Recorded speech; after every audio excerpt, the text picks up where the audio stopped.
Hello and welcome back to Exothermic Plays Games, and yes, I know, you read the title of this video, and yeah, it took me forever to play this game, and I'm sorry. People have been telling me for years that I need to play Celeste, and I don't think they knew just how right they were. For the unfamiliar, what is it? Celeste is a platforming game created by Maddie Thorson and her indie studio, Maddie Makes Games. You play as a girl whose default name is Madeline, who arrives at the base of the enigmatic Celeste mountain. For reasons she doesn't fully understand yet, she feels compelled to climb this mountain all the way to the top. You navigate increasingly difficult areas, layering on more and more complex movements to progress through each section as you go. That being said, with one exception, all the ways that you can move around don't really change. You can do almost everything in the game all at the start. And that's good, because this game is hard. Each level is made up of a number of rooms, and in each room there's generally a whole bunch of ways you can die. You can jump onto platforms, hold onto, climb, and jump off of walls, and you have a dash ability. Climbing is interesting in that you can only hold onto or climb a wall for so long before you become fatigued and let go and then probably fall to your death. But the really interesting part of the game is the dash. You can move in any of the 8 orthogonal or diagonal directions with it, and your normally bright red hair turns blue after you use it, indicating that you can't dash again. But once you get land beneath your feet, your hair resets again. So there's all of these little tricks of timing your jumps to get exactly where you need to be, and you start seeing the platforms as more than just being platforms, where they're more like power-ups, granting you that sweet, sweet dash again. But what makes the platforming go from great to, and I want to be clear about this, so listen closely, the greatest platforming ever made is the level obstacles. Each chapter of the game has a unique set of obstacles that the mountain is throwing at you. Maybe it's this weird goo that launches you through it at whatever angle you dash into it with. Maybe it's these blocks that move along rails once you land on or grab them. There's a ton more, but for the latter, you can use them for momentum, for example, allowing yourself to get launched across great chasms. There's blocks you can control if you're holding onto them at the correct side. There's springs that launch you while also resetting your dash. Speaking of resetting dashes, most of these things actually do reset them, along with these little green gems that reset if you hit them mid-air, creating for really intense, longer sequences of dashing that you have to get just right, or else you start the room over. And all of these sequences, all of these puzzles, work together to build up your understanding of the movements you'll need to take. First, it's a simple puzzle. Then, that set of movements is layered into a more complex puzzle down the line, and it's like the game is pushing you, training you as you go along, always helping you prepare for the next wall you will inevitably hit. But if you want an extra challenge, you can get strawberries. These are floating little items to pick up, and they don't do anything. They're just there, and you can collect them if you want, or skip them if you don't. And recording this gameplay, I largely ignored the strawberries because I wanted to focus on the story, but since doing this all on my PC, I've been playing more on my Steam Deck after beating the game and going back and getting these strawberries. They're a lot of fun, and going back is showing me how much better I've gotten at this game. Celeste has made me not just better at itself, but at other platforming games, a genre that I'm typically not very good at in general. And that's all great, and yes, the mechanical perfection of this game will have a huge role in the ranking it ultimately receives at the end of this video, but it's far from the only thing it has going for it. The story for Celeste is nothing short of breathtaking, and for many has actually been life-changing. The name of the game is derived from the location, Celeste Mountain, while being the setting for the entirety of Madeline's journey is also a metaphor. She is literally climbing the mountain, yes, but why is she climbing the mountain? If you want to avoid story spoilers, feel free to check out the description for the timestamp to skip to the ranking, but for the rest of you, just stay with me.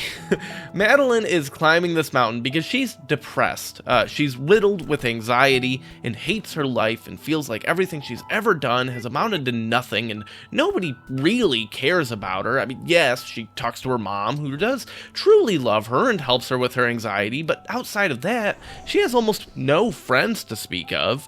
She can be cruel and crass as a defense mechanism when she feels pressured by others, but more than anything else, she's mean to herself. The mountain is a way to get away from her life and to try and accomplish something, anything of any measurable significance. Along the way, she meets a few people. There's a kooky old lady who kind of pushes against Madeline as she makes her way up the mountain, warning her of its dangers, but also that she may not quite find what she expects. This, of course, drives her even more to accomplish her goal, which was maybe, kind of the plan. Every time you have a setback, she's there to laugh at you, and she laughs at you. But beyond her, you run into a young man named Theo. He's a photographer who is also climbing the mountain right now, and you'll see a lot of him and discover that you have maybe a little more in common than you expect. The story really kicks off, though, with the second chapter. At the end of the first, you find a little monument, and then make a campfire near it for the night. Starting the second chapter, you go into this little cave with all of these frozen blocks that kind of make it so you can't go many places. But you find a mysterious, enormous mirror, and from it emerges your own reflection. The world around you shifts, and the frozen blocks now look like Jack Kirby Galaxy-esque designs. That's the weird goo I talked about in the mechanics section. I love this part of the game, and it's when it became apparent that the game had something special going on. After getting through some previously blocked off areas, you find the part of you that broke out of the mirror. While she doesn't officially have a name, people have referred to her as Madeline. The two of you have a little talk about the realism of successfully climbing the mountain, and things turn a bit sour. There aren't really boss fights, per se, in Celeste. You don't hop on Goombas, though there are, some things you can actually Goomba stomp. You don't fight Bowser, and you don't dash through enemies. The fights are almost exclusively taking form in fast-paced, challenging platforming while avoiding the attacks that Madeline or whoever else throws at you. But as with all the challenges in Celeste, if you persevere and remember that you can do this, you'll make it through to see the light. In this case, it's the light of an information center out in the middle of the mountain. The phone starts ringing, and panicked, you answer it. It's someone you know, and they're frustrated with you only calling them when you need something, despite them supposedly calling you.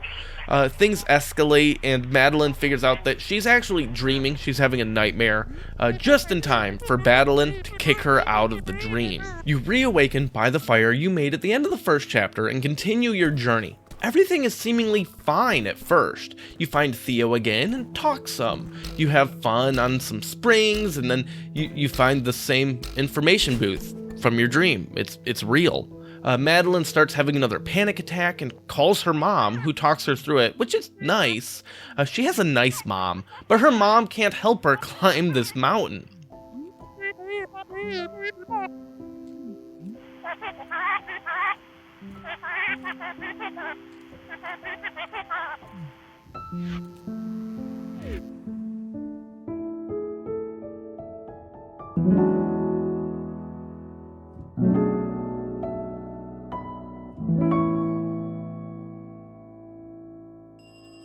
Chapter 3 has you exploring a rundown old hotel.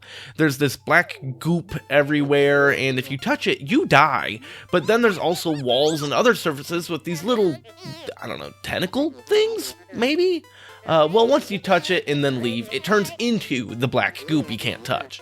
Guiding you through the hotel is Mr. Oshiro, who is definitely not a ghost. No, for sure not. Dude's very alive, despite his appearance and weightlessness. He'll even tell you. He'll also tell you that the hotel is doing very well, which, and certainly he's not the only person left there, but also, can you help him clean up this mess? And by help him, he means do absolutely everything.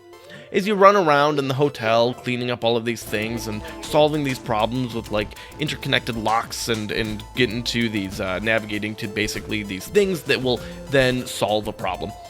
You can find hidden items that tell you a bit more about what's going on with Mr. Oshiro, what happened to the hotel. There's a lot of more ambient world building here, and I think it works really well. And I do really like this part of the game. It's a lot of fun.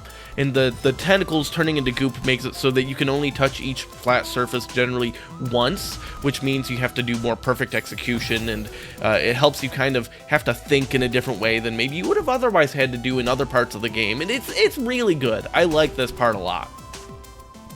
But Madeline does do absolutely everything. Only for Madeline to show up again once you're actually, at the end of the hotel, and this time, it's definitely not a dream. Madeline is mean and cruel to Mr. Oshiro, and despite your best efforts, you simply have to move on, which causes Mr. Oshiro to lash out at you, and you get another boss fight. This is the only part of the game where I learned to regularly Goomba stomp something, and it helped a lot, so, pointers there if you struggle. Just another little trick to making an incredibly hard experience more rich and rewarding. Chapter 4 is my least favorite section of the game by far, but that doesn't mean it isn't good.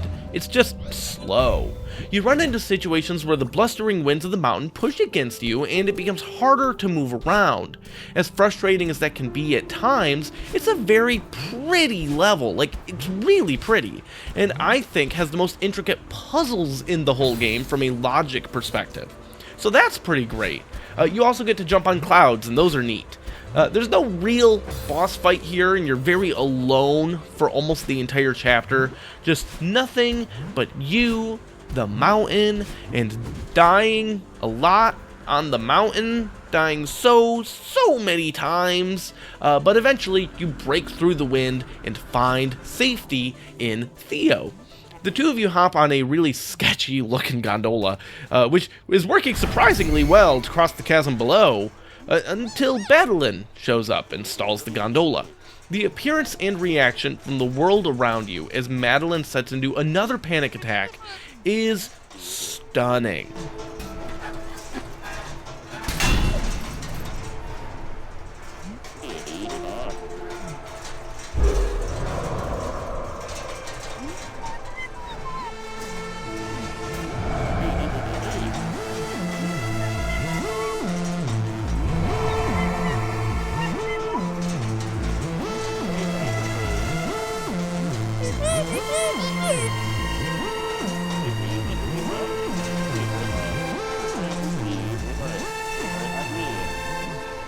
Theo teaches a trick he learned from his grandfather for dealing with panic attacks. Picture a floating feather and then make it float with your breath.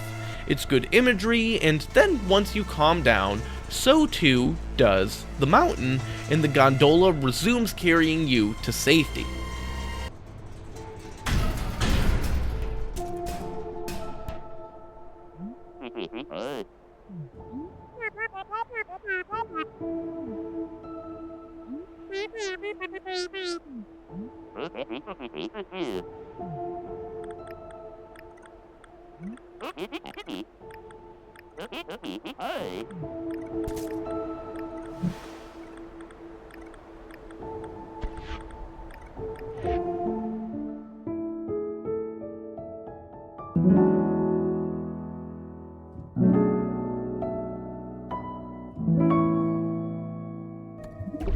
Chapter 5 has you finding an ancient temple. There's all of these locked doors and these bubbles that carry you quickly everywhere, and you have to find these keys, and that's all great and fun and really interesting gameplay. But despite your attempts to convince him otherwise, Theo wants to really check this place out. It's here that we learn what's really happening on the mountain. It has a magical power to manifest your inner thoughts and fears into reality as threats against you, and nowhere is it stronger than inside this temple. That's how Madeline came to be, and that's how Theo became trapped. Of course, Madeline is inside the temple too, and attacks you by using minions she's created from your own fears. They're terrifying, they're difficult, and worst of all, they're between you and Theo, and then between Theo and safety. Chapter 5 was the turning point for me in the story that really elevated the game. When you find Theo, it's at a point where the game is stressful. I was stressed, meaning my blood pressure was spiking, which we've determined makes my dog stressed, and that means he climbs on top of my wife, so she was stressed, which makes the cat stressed. Everyone in our entire household was stressed. And the story in the game is telling Madeline that everything bad happening is her fault. She's the reason Theo's in danger. She's the reason that all of these awful things are happening. And then you find Theo, and he's trapped in this crystal, and Madeline dumps all of this information she had been hiding on him, and he tells her it's not her fault. After all, the eye is coming from everywhere, and the crystal he's in, that's the mountain manifesting his own fears, not yours. He says that he needs your help, but he's got full faith and trust in you, and believes in you, and that you can do this. You can save him, and then climb this mountain, both physical and metaphorical, and that's all great and very nice, so I went on my way, feeling a little bit better, but then just before I left the room, I noticed I could still talk to him, so I went back. For people that know me in real life, this isn't news. For those of you that have been following me on the internet that only know me as Exothermic, it's important to know that my actual name is Alex. So when I go back to talk to Theo again, and he says, "Alex, you have to stop being so hard on yourself." I was super not expecting that. That basically broke me. I started sobbing at my computer. I was in no way, shape, or form prepared physically or mentally for that to happen in the difficult game-fueled adrenaline I was experiencing. It wasn't until later that I learned this was coincidence, and the game did not, in fact, do a Doki Doki Literature Club trick on me. That would have been crazy.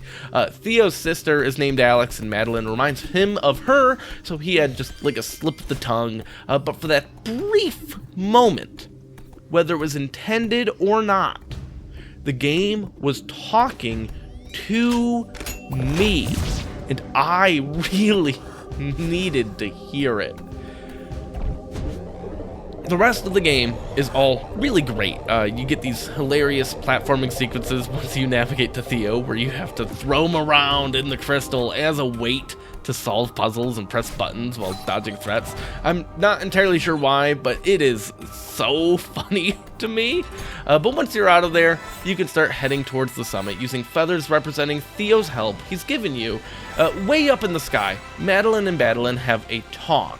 And when she's told that she's being cut out of Madeline's life because she's basically the negative personality traits, she has things don't go well.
Being thrown to the bottom of the mountain sure is demoralizing, but you have to climb back up.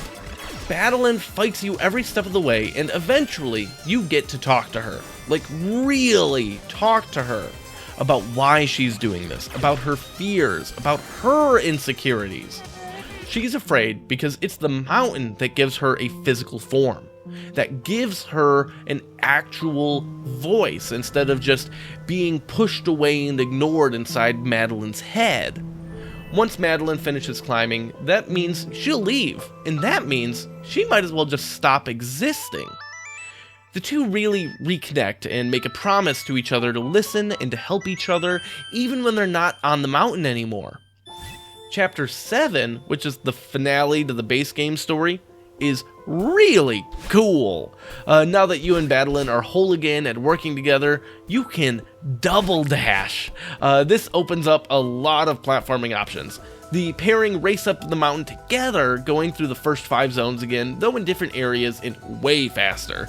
You get each level's unique gimmick, you get harder platforms, and you get way more verticality and mid-air action work.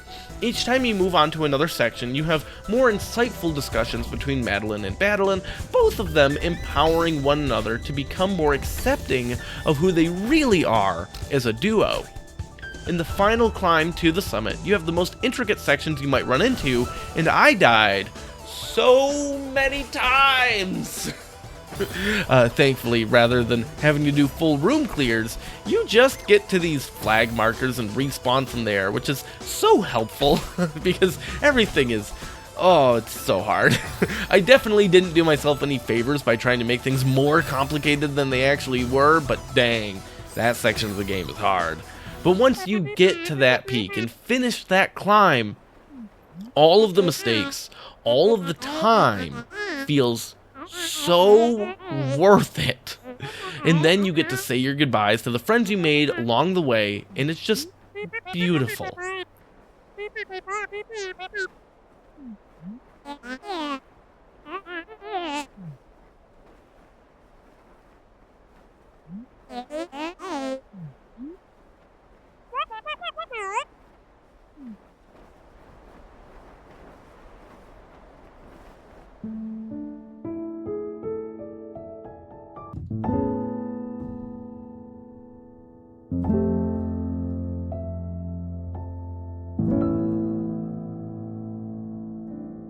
Which brings me to the ranking. Celeste is an absolute masterpiece in both mechanical execution and in storytelling, and in those two together make it my new 6th favorite game of all time. It is wedged firmly between Mass Effect 3 and Kingdom Hearts 2, and I've gone back and forth on where exactly I want this game to be for a while now, and honestly, I reserve the right to change this later. Like, I was going from 7 to 4 pretty frequently, but for now, this feels right to me. I do also want to mention that I only really covered the base game experience here, as I still haven't finished the extra content that's been added to it over the years, so we'll see how those go when I do finish that. But on top of the flawless mechanics and the rich, beautiful storytelling, I want to talk a bit about Celeste's intangibles that are really tying things together. The visual design is gorgeous and vibrant, and totally different from chapter to chapter.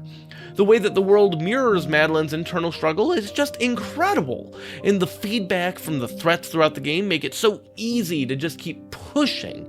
In fact, everything about this game makes it so easy to just keep pushing, from the story to the mechanics to the music to even just the littlest of details. Everything is encouraging you and telling you, okay, you made a mistake there, but that's okay.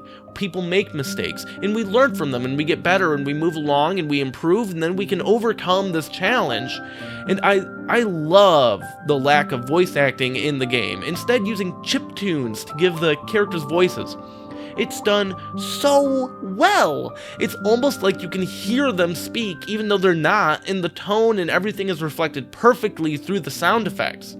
As an added bonus, the already stellar soundtrack is improved by this because the sounds used for voicing are also, at least as far as I could tell, the same set as part of the music, making it as if these characters are singing throughout the game. And it's just a beautiful touch that makes great pieces in the soundtrack like Resurrections or Reflection and turns them into something more, where the emotions of the narrative leak out through the music in more ways than one, causing me to listen to them on repeat for the last several weeks now.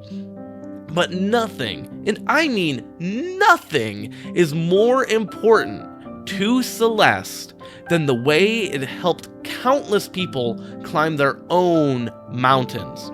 Maybe it's struggling at work. Maybe it's overcoming generational trauma. Maybe it's school. Maybe it's discovering who you really are and want to be and overcoming stigmas associated with that and pushing through to be your authentic self. It could even be something as straightforward as getting out of bed today, and then the next day, and the day after that. Everyone has a mountain to climb. Some mountains may be more tumultuous than others, but that's not important that we compare mountains. What's imperative is that you can't climb a mountain alone. You need a support structure. You need people that are there to help you when you fall. And you need to be able to be open and honest with yourself. And above all else, remember that you can do this.